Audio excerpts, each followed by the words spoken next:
0800 hours, September 8th. The USS Jason Dunham was cutting through the Caribbean on a counter-narcotics patrol 150 nautical miles off Venezuela's coast when its SPY-6 radar began building a picture that had nothing to do with drug submarines. Venezuelan military forces were mobilizing, 25,000 troops deploying along the Caribbean coastline and Colombian border. Su-30 fighters cycling through scramble alerts. Diesel-electric submarines departing port. The movement was coordinated, visible to every sensor in the Dunham strike group, and calculated to send a message to the American vessels operating in waters that Caracas had convinced itself it could contest. The Dunham's tactical action officer looked at the overlay on his display. Venezuela's self-declared exclusion zone pulsed in red against the Caribbean chart, and did not alter course. The SPY-6 radar system carried aboard the Dunham is a different category of capability from the systems it replaced. Its gallium nitride arrays can resolve aerial contacts at 165 nautical miles with a sensitivity that registers small, low-flying objects that previous radar generations lost in sea clutter. At distance, it was painting Venezuela's order of battle in granular detail. 123,000 troops backed by S-300 air defense systems with a coverage radius of 250 miles. Su-30 fighters, T-72 tanks, submarines operating in water 1,000 feet deep against the Dunham's 96 vertical launch cells loaded with SM-6 missiles, capable of engaging targets at 230 nautical miles at Mach 3.5, the calculus was not close. Venezuela was not building a threat, it was building a demonstration. The problem with demonstrations directed at people who can see through them is that they tend to reveal more about the demonstrator than the audience. The strike group maintained its disposition. The USS Iwo Jima, 844 feet of amphibious assault ship carrying 1,700 Marines and V-22 Osprey tiltrotor aircraft, held flanking position. The destroyers Gravely and Sampson covered the perimeter. Cooperative engagement capability linked every platform's sensor picture into a single shared operational display. The network processing and distributing targeting data across the group continuously. Venezuela's forces were being tracked by systems they could not detect from platforms they could not reach. While Maduro's commanders were watching their own maneuvers and concluding they were achieving something, the Dunham's crew was running counter-narcotics operations. The Venezuelan military theater was background noise. At 9:15 that evening, the real threat materialized, not from the Venezuelan Navy, 50 miles off the coast near the Guajira Corridor, one of the most persistently active smuggling lanes in the hemisphere, where Colombian and Venezuelan territorial ambiguity has historically created administrative gaps that trafficking organizations exploit. A P-8 Poseidon, circling on patrol from a base near Trinidad, registered an anomaly. A 65-foot fishing vessel was holding position 12 miles offshore with its engine running at 5 knots. The vessel was flying Venezuelan colors. Wooden fish crates were stacked on the deck in the visual pattern of a legitimate catch. Behind it, 150 feet off the stern, a 20-foot rescue skiff trailed with Venezuelan Rescue Service markings on its hull. The anomaly that flagged the contact was thermal. The Yanmar engine running at 5 knots produces a specific heat signature consistent with its power output. The signature coming off this vessel was stable but inconsistent with a genuine mechanical problem. The engine was not laboring, not overheating, not exhibiting any behavior consistent with actual distress. It was idling. The drift pattern and heading were not consistent with a vessel waiting for assistance. They were consistent with a vessel waiting for a transfer. The P-8A brought its electro-optical sensors down and began building a picture of the deck. The fish crates on the primary vessel were not fish. The density and thermal profile of the packed cargo underneath them was inconsistent with an ice and catch load and consistent with compressed, vacuum-sealed blocks of cocaine. A thermal signature the crew's AI classification system had processed against enough confirmed drug cargo profiles to flag with high confidence. A steel crate on the secondary portion of the deck contained a different set of returns. A K-47 rifles, grenades, 3 RPG-7 rocket launchers with their characteristic cylindrical profile. The rescue skiff was carrying 2 additional RPG-7s under a blue tarp.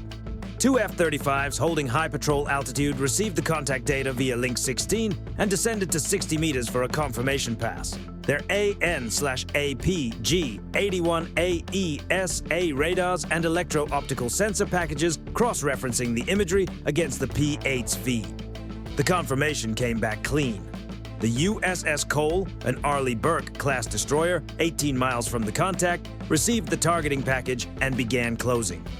The Cole's approach was deliberate. A patrol boat was dispatched with a 4-man Marine detachment to approach under the protocol of a routine safety check, offering assistance to a vessel in apparent distress, which is both a legal right under maritime law and the standard opening move in a boarding operation where the cargo profile suggests armed resistance is possible. The MH-60R Seahawk lifted from the Cole's deck and took a position at 1,000 feet, 3 miles from the contact, its FLIR pod locked onto the vessel's deck. 7 people visible, weapons confirmed. The patrol boat closed to within a quarter mile and broadcast the standard hail on VHF Channel 16. The fishing vessel's crew did not respond with compliance. They responded with fire. A K-47 rounds opened from the primary vessel's deck. A 7.62mm round struck one Marine in the shoulder. A knife thrown from the rescue skiff found a second Marine's leg. CS gas canisters and pyrotechnic smoke grenades followed, the smoke expanding outward in a 150-foot cloud that degraded the patrol boat's optical sensors and cut visual contact between the Marines and the vessels. The Marine unit withdrew on order. This was not retreat in any meaningful tactical sense. It was the prerequisite for transitioning to a different response category, one where the crew of the fishing vessel no longer controlled the geometry of the engagement. The MH-60R held altitude, its laser designator indexed onto the primary vessel's superstructure. The AGM-114R Hellfire on the helicopter's pylon has a laser guidance package that does not care about smoke grenades. It homes on the reflected laser frequency, not the visual picture. The cloud of pyrotechnic smoke that had disrupted the patrol boat's optical sensors was irrelevant to a weapon that uses a 1.06 micrometer laser reflection as its terminal guidance signal. 5 miles of range, Mach 1.3 terminal velocity.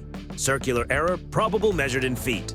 The crew of the fishing vessel realized what the Seahawk above them represented at approximately the same moment they realized their smoke cover had solved the wrong problem. They transferred to the rescue skiff and pushed the throttle to maximum, running northeast at 23 knots toward Venezuelan waters. The decision not to pursue was deliberate. Capturing the crew in Venezuelan waters would generate a diplomatic incident that would redirect attention from the cargo to the capture methodology.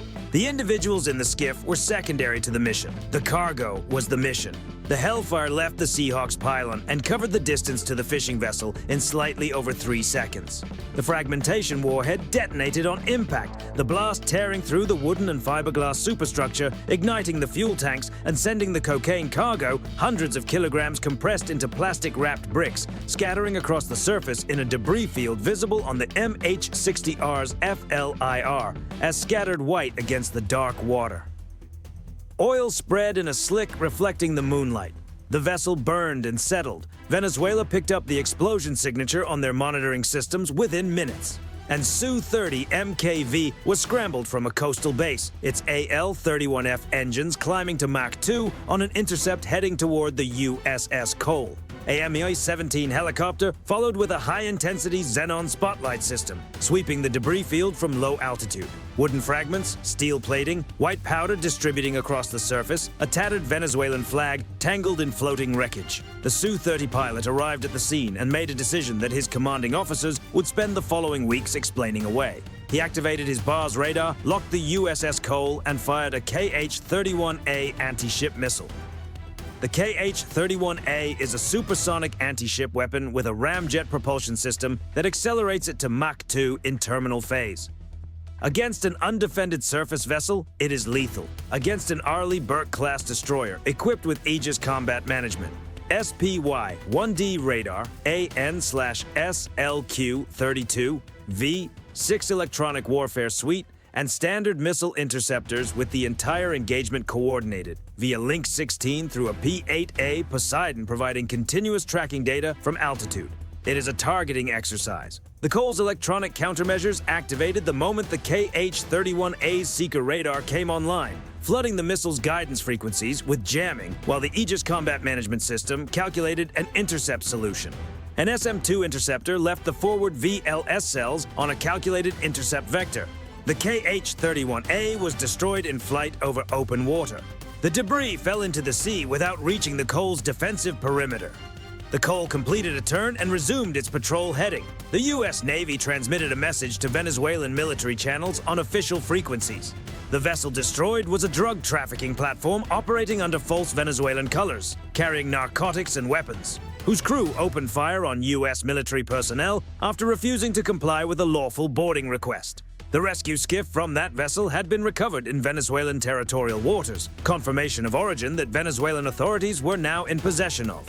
In Caracas, the FANB commander reviewed the situation. One scrambled Su-30 with an expended KH-31A and a failed engagement. A drug boat destroyed. A rescue skiff recovered in their own waters. A destroyed anti-ship missile. No U.S. casualties that would generate domestic political pressure. No legal basis for escalation that would survive international scrutiny. The Su-30 MKV turned back to base. The MEI-17 discontinued its search pattern and recovered. The USS Cole's Seahawk completed a final low-altitude sweep to confirm the debris field contained no survivors requiring recovery and returned to the flight deck. No further Venezuelan military assets were dispatched. The broader picture of what happened that night across the operational area is worth examining clearly. Venezuela mobilized a significant conventional military demonstration, 25,000 troops, fighter aircraft, submarines, for the purpose of signaling to the U.S. Navy that it would contest American operations in the Caribbean. The U.S. Navy continued counter-narcotics operations throughout the demonstration, interdicted a drug shipment, responded to an armed attack on its personnel, destroyed an attacking vessel, and defeated an anti-ship missile strike, all within the parameters of its standing rules of engagement and international maritime law. No course changes were ordered in response to Venezuelan maneuvers. No operations were suspended. The demonstration produced no change in American behavior, which is the only measure that matters for a demonstration. Venezuela spent the credibility of an air-launched anti-ship missile, a significant expenditure, on an engagement where the target had a point defense architecture that the attacking platform could not suppress, and the pilot apparently did not fully account for before releasing the weapon. The Cole was not damaged. The patrol continued. In Caracas, the post-incident analysis had to confront a specific arithmetic.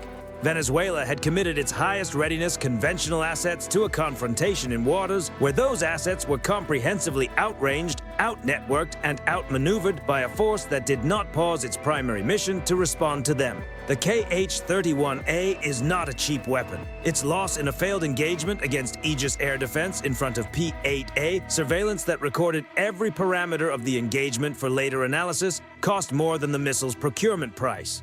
It cost a detailed electronic signature of the Su-30's radar modes, its targeting sequence, its weapon release parameters, and its post-launch behavior.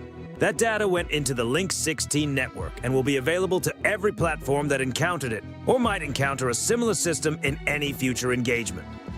The USS Jason Dunham's SPY-6 radar continued its sweep. The strike group held its formation. The Panama Canal's southern approaches remained open. $500 billion in annual trade moved through those waters without interruption. In the waters off Guajira, the debris from the fishing vessels settled below the surface. Here is the question this engagement leaves open.